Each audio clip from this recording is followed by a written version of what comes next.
Well, hey everybody, welcome back to Pushing the Limits. This week I have Alex Tarnava with me, and Alex is an expert on everything molecular hydrogen. You probably maybe never heard of molecular hydrogen, but we're going to dive into the backstory of this amazing a tablet that Alex has developed and has patents on, and really interesting stuff. So Alex is sitting in Vancouver, lovely Vancouver.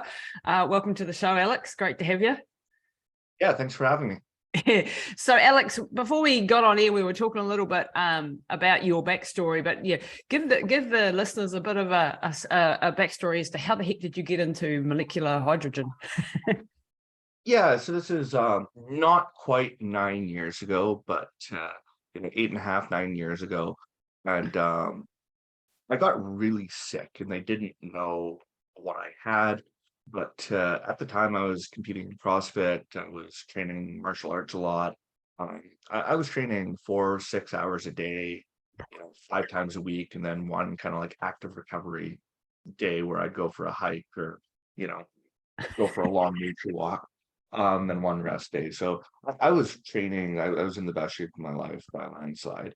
And I got sick, my roommate got sick, another friend of ours got sick. It all hit us different. For me, I had basically, central nervous system, fatigue. I had no reactive movement whatsoever.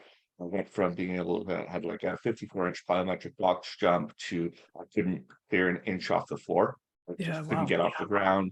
Went from being able to string together, like 15 to 20 bar muscle ups to I can do a chest to bar. But it didn't affect strength, which was weird, right? Like my squat, my deadlift, my bench press, all of that was completely unaffected.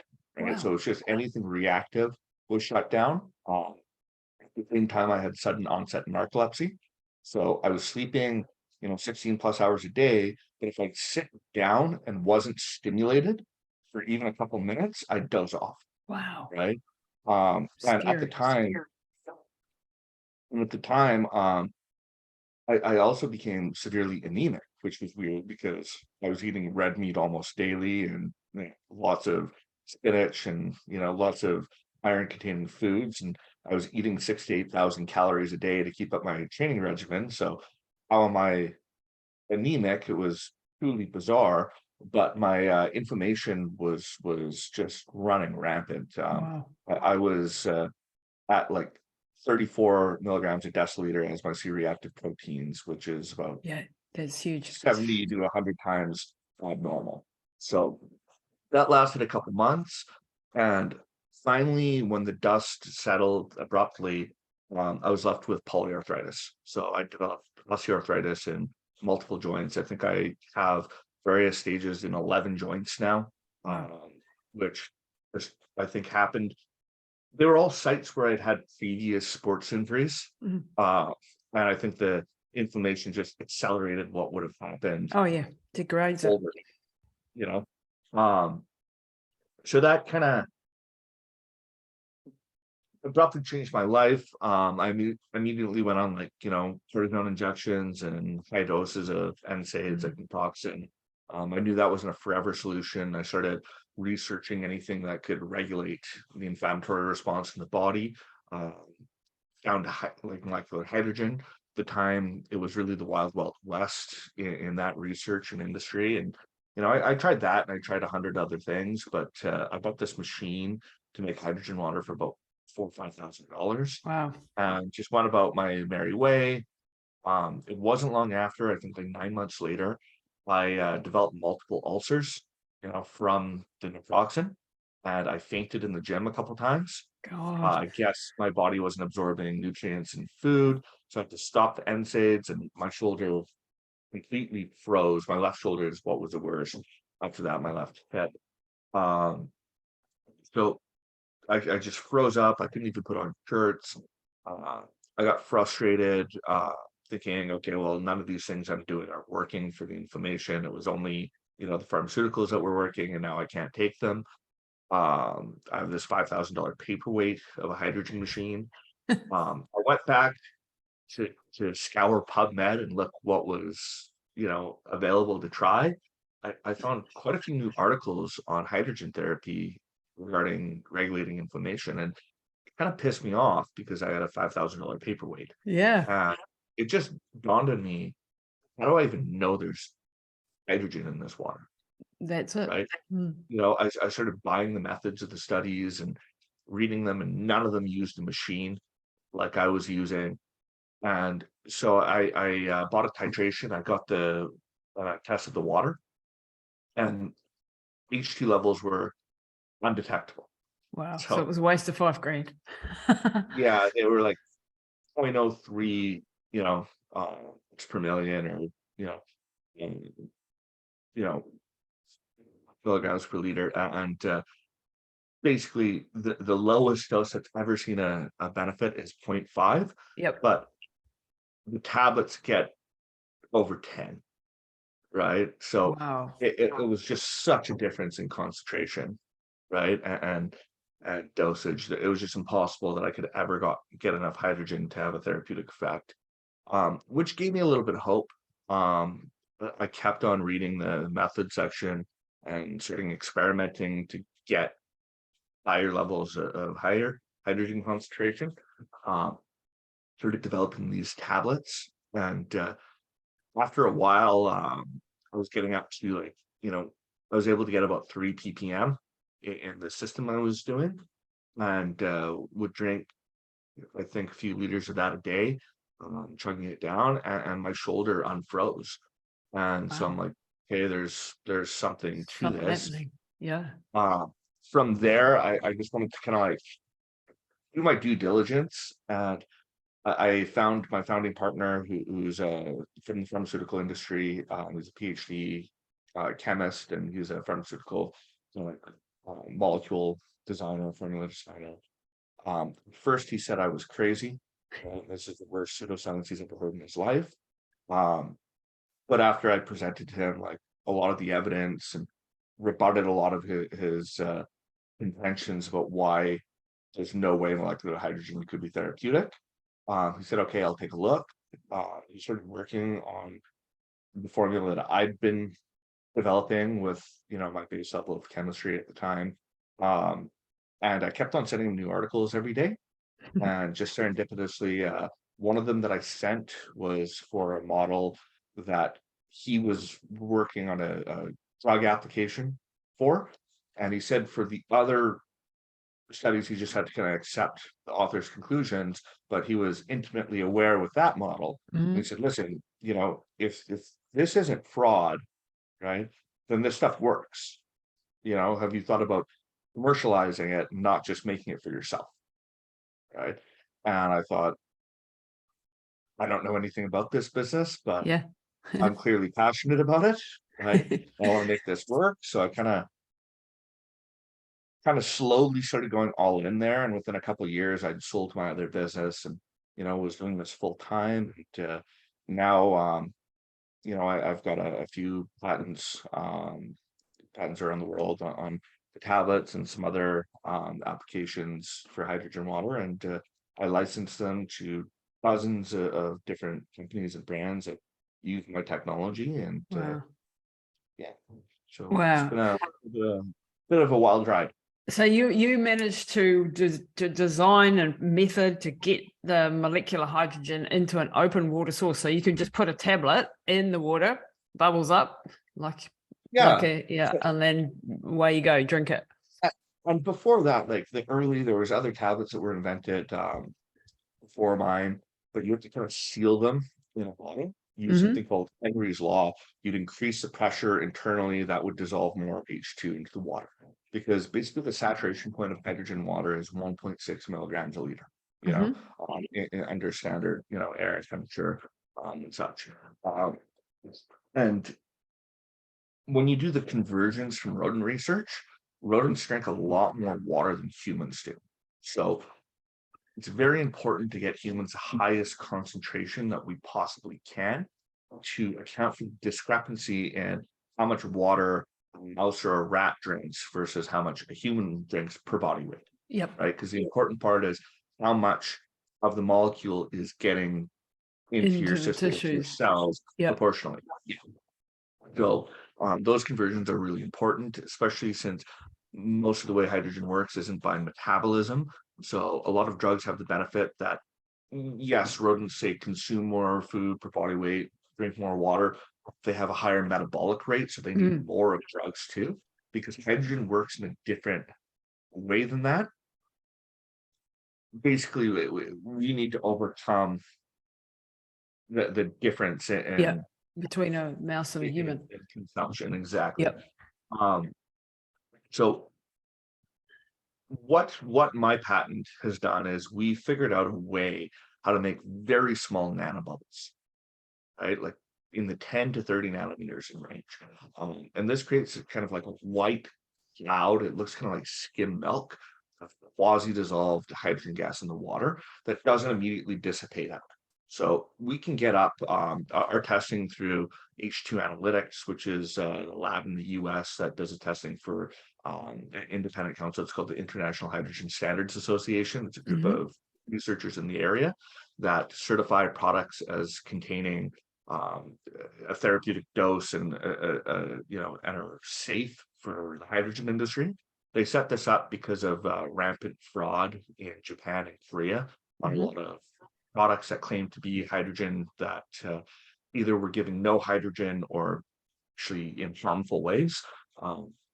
So we're getting, in 500 milliliters of water, we get about 12.4 milligrams a liter. So 7 to 8 times more than the saturation point. And that's because of these small nanobubbles. And we don't have to, if we did that in a container, it would need to pressurize at about 140 psi for 8 to 12 hours To get that. the same level of Wow. H2, which is just not very useful to consumers. And the way this works, it's the same way I'm sure all the listeners know.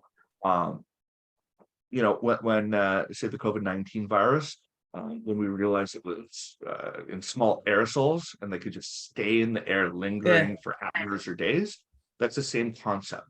When a particulate gets small enough, whether it's in the air or in an aqueous solution, it doesn't float and it doesn't sink. Wow. It just moves around. It follows different laws of physics. So when we get the bubbles that small, that's how they just stay in the glass and create this, Don't go out dense like cloud of gas. wow. Yeah, they will eventually go up because as they collide, the bubbles coalesce, and as they coalesce big enough, then they dissipate. Gotcha. But it stabilizes it well enough to drink the water down. Yeah, and and get to that actually get it into the body and exactly. Yeah. Yeah. So what does the actual molecular hydrogen, once it, we've got the right product now, we've got the right concentration in the solution, we've got it down us. What does it actually do in the body? All right, so this is interesting, and there's a few things that it likely does that evidence is emerging. Now, first we need to understand that hydrogen has been with us since the very beginning. Yeah. Mitochondria actually evolved from a hydrogen dependent, organelle that became our first eukaryotes. Yep. Right. And then after that, they were expelling hydrogen gas. And now we look at our microbiome, and much of the bacteria in our body is either expelling hydrogen or consuming hydrogen.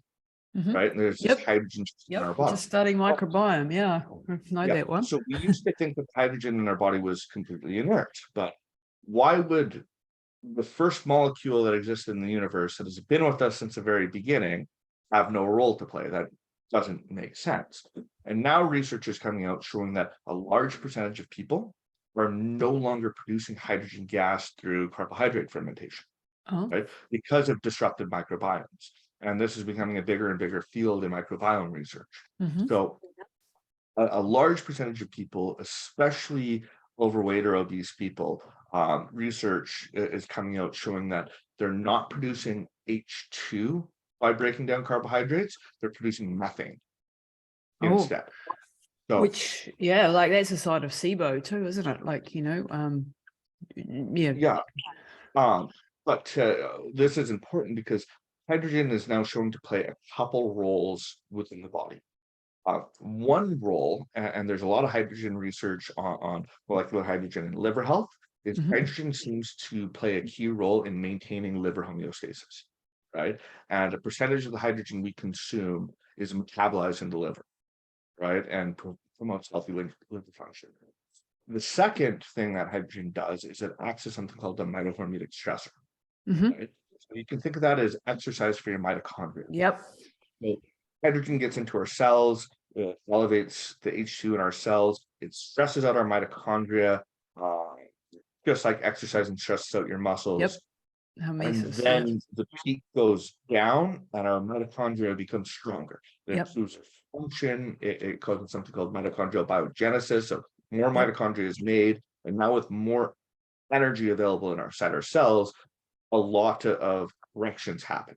So the interesting thing with hydrogen is it only works when something is dysregulated. So if you put hydrogen on a completely healthy cell tissue where everything is perfect, no changes occur. Uh-huh.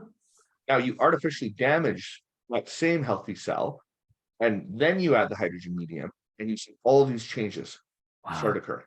Or if you put the healthy cell in a hydrogen medium and then you try and damage, you see strong protective effect. Wow. So That it's that modulating damage rather does. than, yeah, so it's modulating rather than pushing it in one direction or another direction. Yeah, exactly. Like say for most people think of hydrogen as an anti-inflammatory or antioxidant, which is untrue because usually it acts as an antioxidant or an anti-inflammatory, but not always, right? There's models where hydrogen has increased oxidative stress for a benefit, right? Because what matters isn't the amount of antioxidants you have. We can have something called reductive stress Yeah, when there's too much redox. antioxidants Mm. and not enough oxidative stress. Um, Hydrogen regulates the redox status within the cell. So kind of the Gotcha. harmony between the oxidative stress and the antioxidants. So it regulates beneficial oxidative stressors and nitrosative stressors as well, like nitric oxide, as well as regulating antioxidant production via our nerve-2 pathway. So Yep. hydrogen will regulate our production of glutathione, superoxide dismutase, and catalase. Wow. Also can play a role in regulation of like H2O2, nitric oxide, some of these stressors.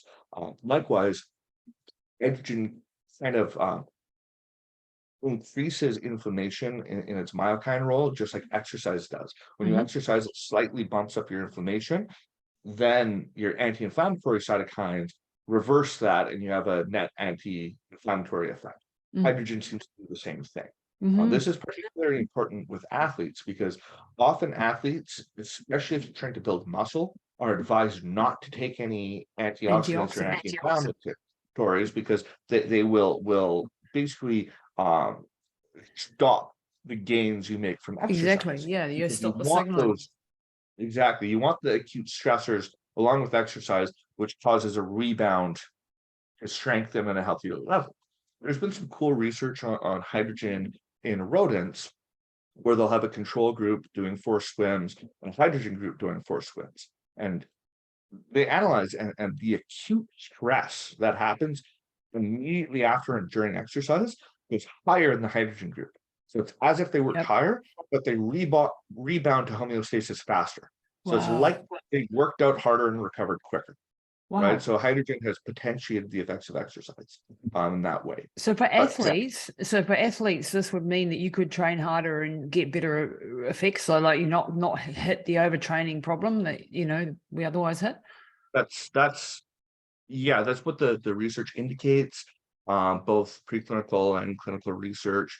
There's a strong anti-fatigue effect.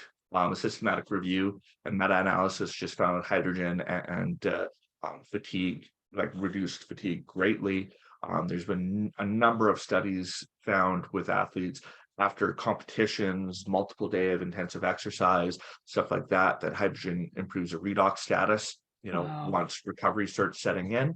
So there is evidence for both of these, and anecdotally from a lot of the professional and amateur athletes that use the tablets, they're finding that too, that doesn't really help them day one, day two, maybe by the end of a week of training, they start seeing a fatigue reduction, and they start feeling less sore, Wow. right?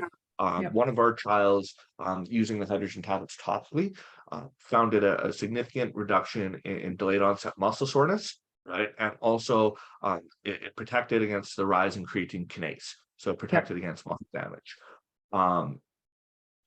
For say like distance athletes, like runners and athletes, we've tested in some various like running groups and such, and it's been interesting that the distance athletes that basically start fast and try and hold pace end up setting PRs because they hold their pace for longer. But the athletes that say know the exact pace they want to run and go in running that pace don't really see a benefit because they're not pushing their body harder. So hydrogen seems to help for the people who, say want to start at a 4:30 pace and think that they're going to end at a 5:30 pace and just try and hold the faster pace as long as they can. That type of athlete seems to PR quite often. Wow. Okay. Sure. And this is like in the background behind me there, you'll see a hyperbaric oxygen, mild hyperbaric, and I've got a hyperbaric clinic here with a hard shell as well. But this is part of the oxidative medicine family. So you've got vitamin C, you've got UVBI, ultraviolet blood irradiation, you've got intravenous vitamin C, and molecular hydrogen, which sound to me like, just as a lay person putting two and two together, this would be part of that oxidative family,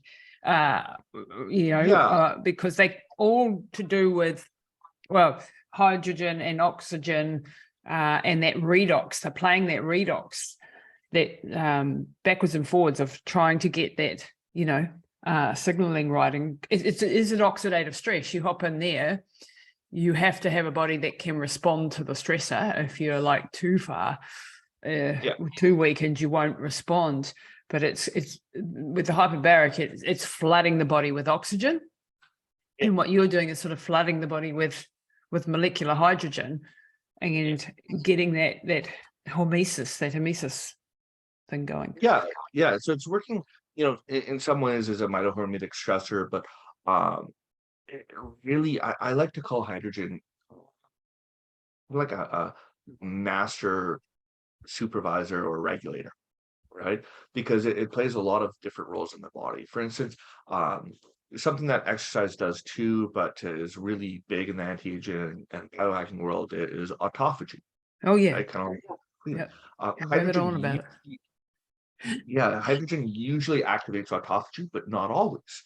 Right? Most models that I've seen is hydrogen stimulates autophagy, but in a few key models, such as after oxygen deprivation from drowning, after heart failure, where you absolutely don't want autophagy, hydrogen has inhibited and stopped autophagy. wow. Right? So it plays sort of this master role, and again, it really shows, like in our research, I think we have like 13 clinical trials now that are either published or going through peer review right now. And I'd say works for people who are overweight, right? In 3 of our clinical trials where people were overweight and improved body composition, they lost weight, usually, a pound or 2 a month on average. It improves lipid profiles, Wow. right? So cholesterol and triglycerides, fasting blood sugar. It's greatly improved brain metabolism in a few different models. So the hydrogen tablets have improved brain metabolism after sleep deprivation, actually more robustly than caffeine, in an elderly trial of people 70 plus, and in an obese model. Wow. Right? So people were otherwise healthy, but overweight. All ages, I think 18 to 60 was the age range of that one that's under peer review right now. But again, for say the healthy aging and this anti-aging trial, to lengthen telomeres, improve DNA methylation. Wow. It doubled this marker in the blood called TET2. Now TET2 is linked to young blood. If you guys, if listeners have ever seen the vampire research where they take the blood of a young mouse and put it in an old mouse and it rejuvenates them, that's highly linked to TET2. So hydrogen doubled that in the blood. It improves some other functional parameters. I can improve their like life quality scores, like lowering pain score, It improves some sleep parameters.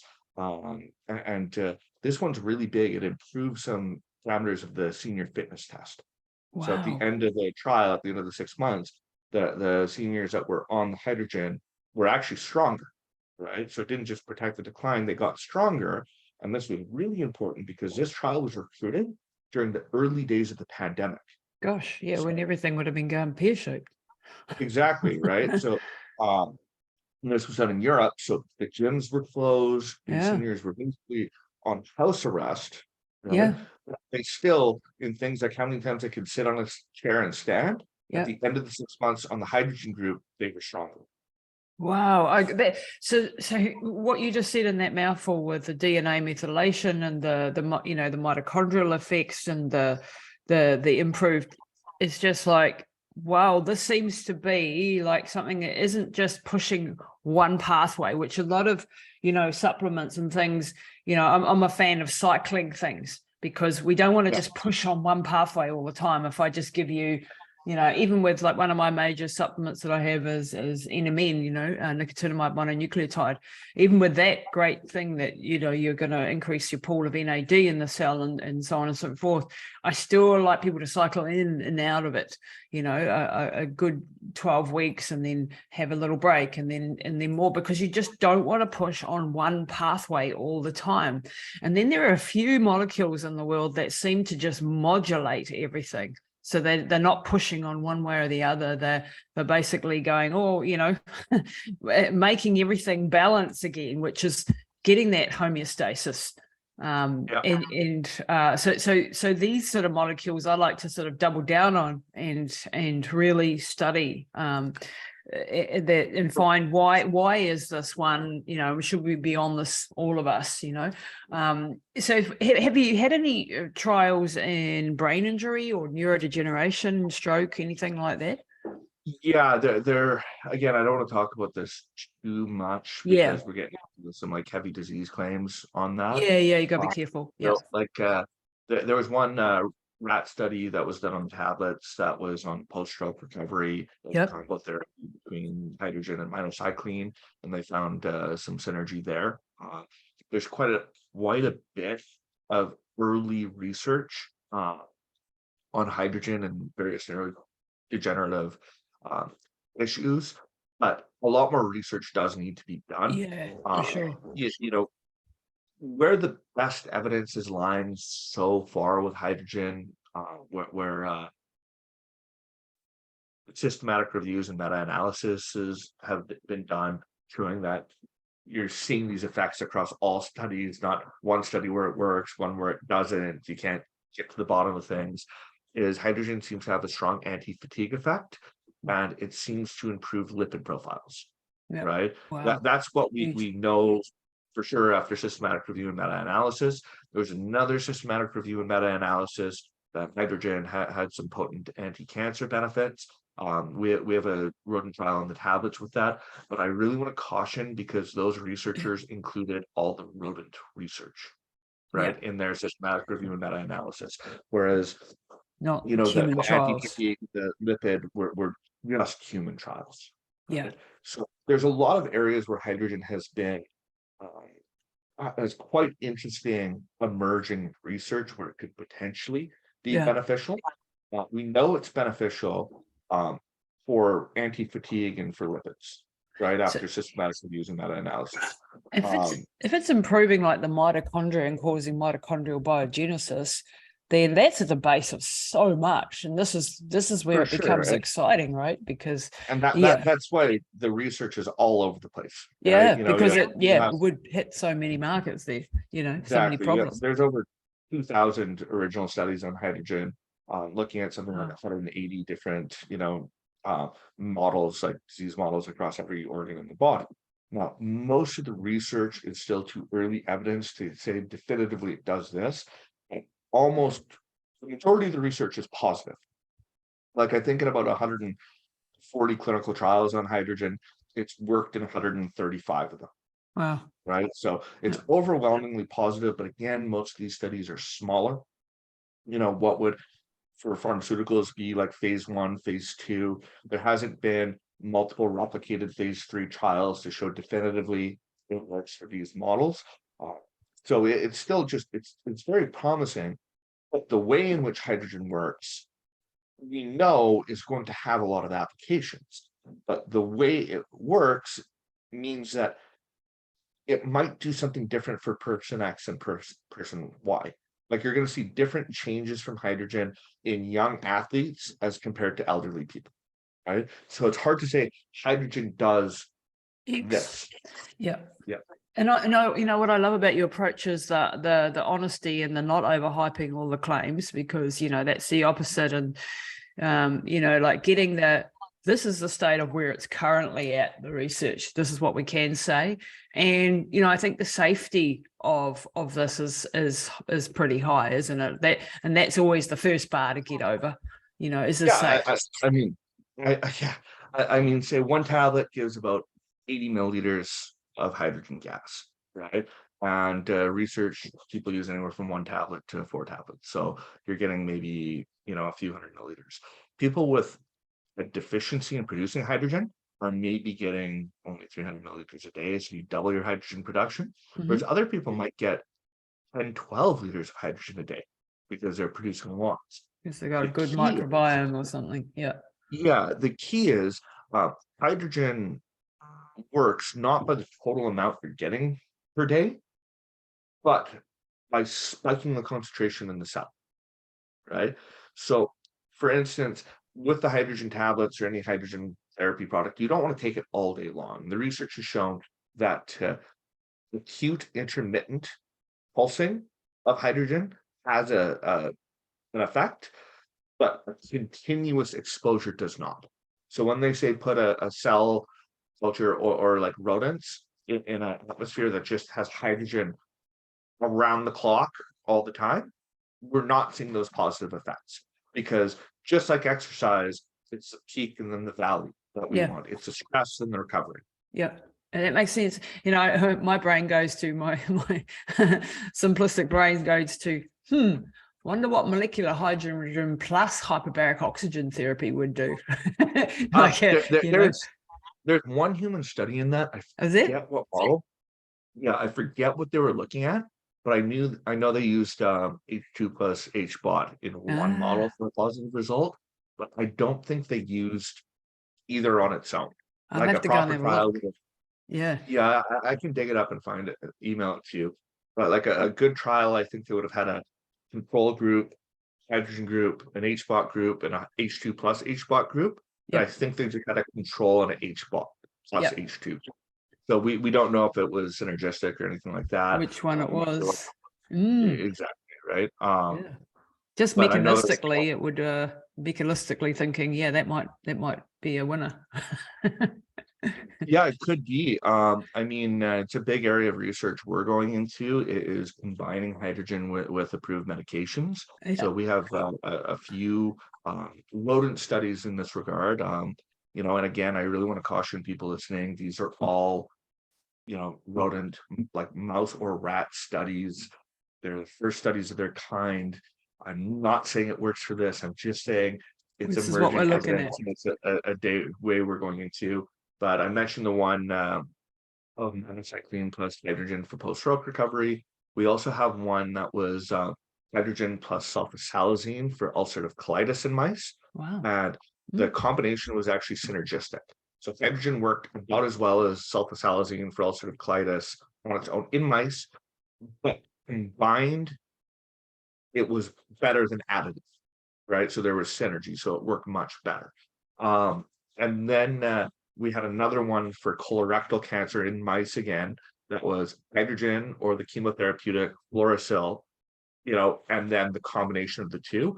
And again, they were synergistic. They were far better together than the sum of the two parts. So we're going to be doing a lot of research in the future on this synergy. We already have quite a number of trials that are initiated and starting looking at this kind of synergy. So you get to work with different universities around the world to do, because this is a problem. Like for most supplements and molecules, you know, there's some really interesting ones. I did an interview a couple of days ago on urolithin A, which is a extract of pomegranate that we actually produce in our own gut. Some people, if they've got the right microbiome again, and they've got some clinical trials and they've got human trials.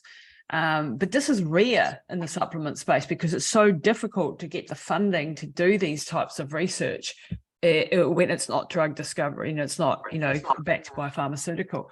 How the hell have you managed to do this? Yeah, like get so much study. What I did, and honestly, anyone who's heard me on podcasts or seen my vlogs, I slag on the supplement industry a lot. Most people in this industry have no idea what the actual laws are or how it works. So typically the United States, like I'm not American, I'm Canadian, but the US is the standard. There's so many countries that accept the US as equivalent, in their regulations, that you can just get a free sales certificate from the US and get it imported to that country. And the US is the biggest market by a landslide, for any therapeutics. So in the United States, what you first have to do, your legal obligation is to get what's called a new dietary ingredient, no objection, from the US FDA. So we went and did that. It was a 300-page submission that took us a few years to get. It has to be signed off that they've reviewed all the evidence and they have no objection to us adding this new dietary ingredient. It's been estimated that only 4% of ingredients required to file an NDI in the US have done so. Yeah. Well, it's a huge process. Hey, all right. Yeah. So 96% just say, screw it. We're not going to spend the time and money, because the FDA, they have inadequate funding for enforcement, right? So to be like, for every million people, there's one police officer monitoring traffic, right? It's just unless you're driving a tank and blowing things up, you're not getting caught. They're not going to fall on the radar. So we went and proactively did that, because how the US works, it's a first to get approved system, right? So if you get your NDI first, you can always be sold as a supplement legally, and then you can pursue as a drug. But if it's notified as a drug first, it can never be sold as a supplement. That's the terrible thing, because then it gets stuck down in that drug, and exactly. So basically, if companies try and go down the drug routes, they run out of funding. Now that molecule is dead forever. It can never be sold, right? Even if it has benefits. But if you get the NDI first, it can always be sold as a supplement, and then you can pursue, drug applications, which is what we're doing right now, because there's a lot of uses for hydrogen as a supplement, right, for daily health and for athletes and people who don't yet have any diseases and just want to stay healthy. But there's potentially a lot of uses for hydrogen in drug channels. Yep. Also. So that's kind of what I'm doing in this strategy here. And this is actually, it came, you mentioned NMN. This has come to the forefront, this system NMN, because it was believed that NMN had a legal NDI in the US. Yeah. But then it came out that teams had filed NDAs, which aren't public record. So not an NDI. The NDIs. So the NDI on NMN just got overturned in the United States. We know, sort of like been, like there's people scrambling now in the States to get it elsewhere because they can't get it in the States. So 100%, right? Which so is a shame. NMN's been removed from the market in the United States because, and I found it curious when NMN got the NDI, because I knew there was high profile clinical research on disease models for NMN. I'm like, I'm like, those models that some researchers like David Sinclair have talked about that are going through clinical research would have had to file an NDA. I'm like, how'd they get an NDI? And I think it was an FDA mistake. I think Yeah. they didn't communicate between departments, and then the drug company that's funding this research objected, and it just took a And it's year or two to yeah, get and it's overturned. taken it out of the market for the healthy consumer who wants to have NMN, which is a tragedy, you know. It Eh, is. I mean, I think everyone's going to be switching to NR instead of NMN, yeah. right? It's interesting. NR has better evidence in humans, but NMN has worked better in rodents. And we don't know if NMN is going to work better in humans. It just doesn't have the same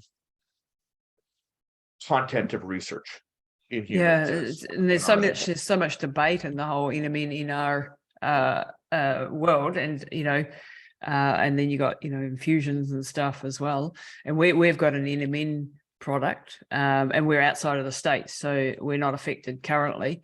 But and I've been on NMN for a couple of years, love it. I'm 100.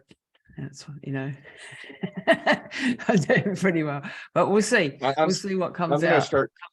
I'm gonna start taking pretty soon here. Yep. I just formulated a new product that or I redid a formula on one of the products that the Drink HRW brand sells, and we added 300 milligrams of NR. But the research I've tended to read, and the rule of thumb, it seems that these NAD plus precursors could potentially even have a deleterious effect to people who are too young, in their 20s and early year 30s. And Yep. it seems maybe the cutoff is when you're approaching about 40 years old, that they might start having a net benefit and have more of a benefit the older you get.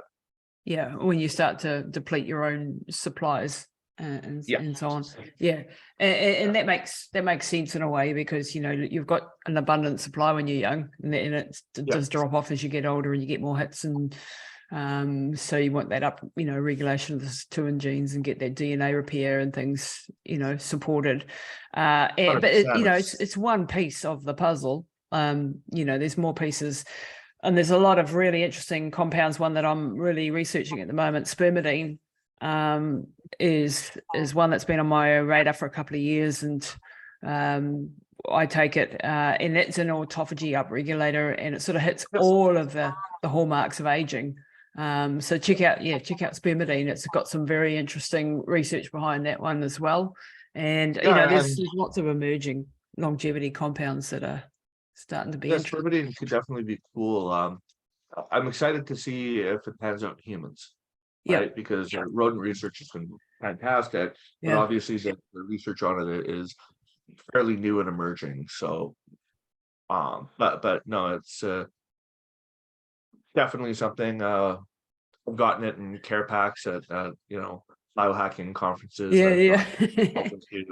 stuff like that, and I take it, but I take it, but when I get the bottles, but it's got a long way to go in the research still. Yeah, I work with that about hydrogen too, and there's a lot more research. I mean, everything needs more research, right? But clinically, like one of my teachers, Dr. Elizabeth Hirth, she's very big on Spermidine, and clinically, in the clinical use of it, we're seeing the results, so and this not a clinical trial, but it's a very safe molecule, and it's doing some amazing things. So I'm quite excited for the stuff that's coming. I mean, all of this research is just fascinating. And when like I'm 54 and desperate to slow down the pace of aging, like hurry up, guys, get your shit together and start getting this research out there so we don't all decline so fast. And when you've got aging parents, No, I hear you. It's one of those things. Everyone kicks themselves if they didn't take it more seriously when they were young. Yeah. And healthy and feeling indestructible, right? Because it's unfortunate, but when you're in your 20s and early 30s, that's the time that you could probably lengthen your lifespan. Exactly. Like if you live properly. Yeah, like all the damage that I did as an ultra athlete, just like, oh God, that your body sort of keeps a bit of a record, and when you do the DNA methylation tests and stuff, that sort of comes out in the wash, what all the good, the bad, and the ugly that you did to yourself, and you can reverse it. It is, we can reverse some things, and we can fix some things, and we can change. But this is why this sort of stuff's quite interesting, because then you can actually see, and the DNA clocks and stuff that they have. I don't think perfect either, like there's lots of variation in the different clocks, but it does give us a general sort of picture of how well you're doing. And if you're starting to slow the aging process down, like for every year that you're living, if you're only aging 8 or 9 months, you're making a net win, hopefully. And I think we need more research and we need further development, but it's sort of a good scorecard. 100%. I mean, it's something I was interested in even in my 20s. Like, I've been donating to like things like SENS research since my mid-late 20s, since it was around. Wow. I was like, oh, I don't want to get old. But when you're kind of in your mid to late 20s, you think you're invincible. Yeah, so it's like, totally. I was giving money to it, but I was like, oh, you guys figure it out, like, kind of attitude. I need to like live my best life. And then now I'm like, oh, I should have taken better care of, not overstressing my body. Yeah. And I think this is a good message for athletes too, is, as someone who smashed the crap out of their body, like ridiculously so, and you by the sounds of it too did in your early ages, that can come back to bite you in the ass as well. It's not just the drugs and the alcohol and the partying too hard and that stuff for sure, and the bad food, but exercise on its own way can cause a lot of oxidative stress, like we were talking about, and if you can overwhelm your own systems, then you can cause damage. And as an ultra endurance athlete, I know that one too well. That's why you look at a lot of athletes after they've retired, just even a couple of years, and they look like they've aged 10 years. Yeah. Right. Yeah. Because their bodies have just had it, from just a lifetime of damage. Pushing the absolute limit. Yeah. And so now it's like for me about reversal and longevity and trying to, I've switched from being endurance to doing, I studied genetics, and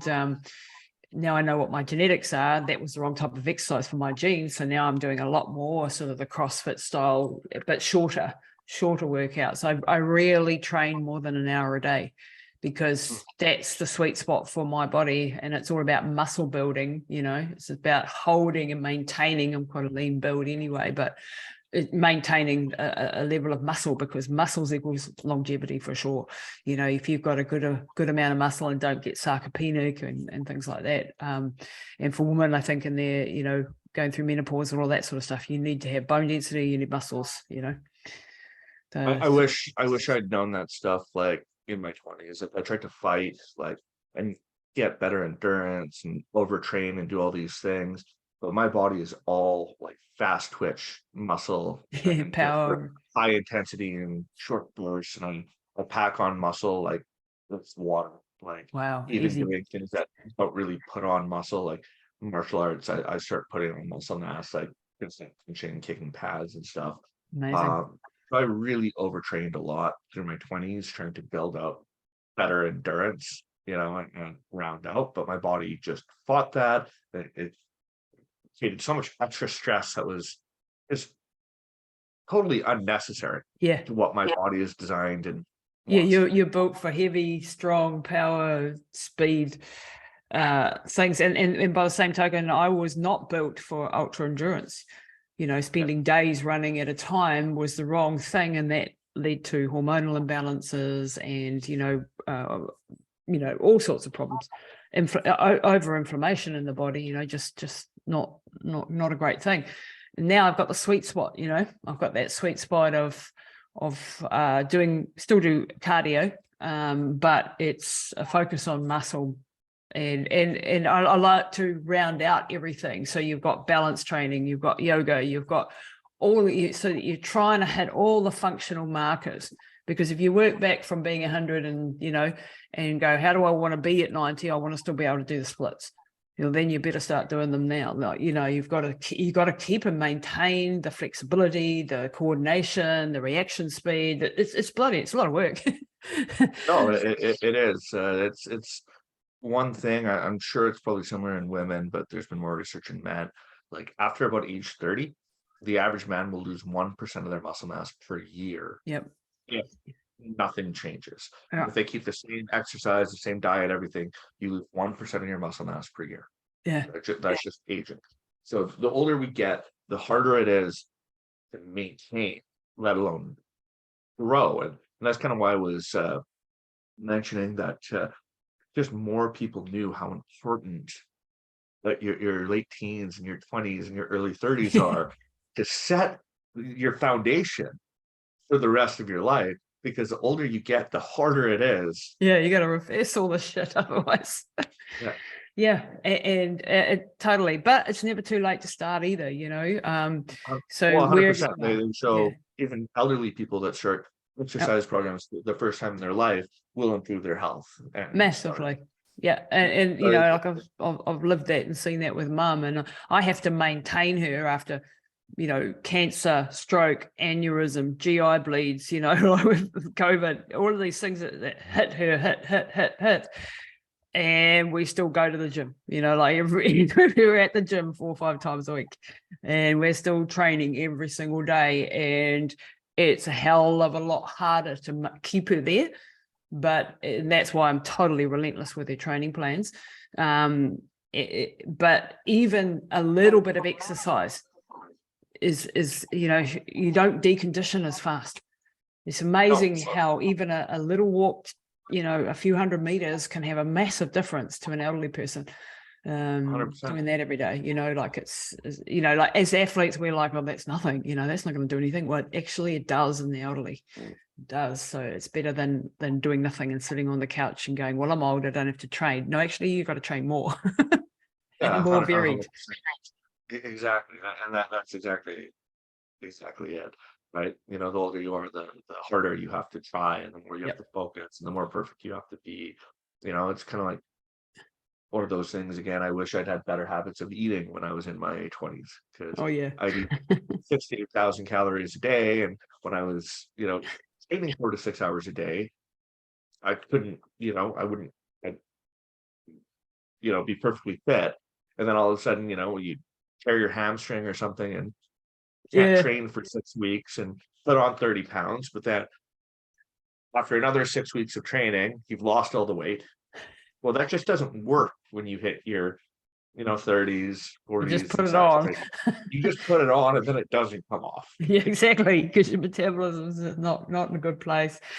Hey, look, Alex, you've been absolutely wonderful today. Thank you very much for the work that you're doing and this amazing, you know, molecular hydrogen. I'm going to encourage everyone to go to drinkhrw.com, and we'll have all the links in the show notes somewhere around here. Alex, where can people connect with you, and you on Instagram or any of those sorts of things? I mean, I am personally, but I'm not really that active on Instagram. I maybe post a story doing every month or something like that. But the brand is always doing something at drinkhrw. Again, if they're adding me, it's just my name, but I'm not posting a lot of stuff like from biohacking or anything on my, you know, personal You're too busy doing research, mate. You can't do honestly, it all. I used to write a blog. I used to probably write 4,000 words a week. There's probably 500,000 words of content on drinkhrw in the blog section written by me. But like you said, I'm getting way too busy now, and I've been contributing to a lot of papers.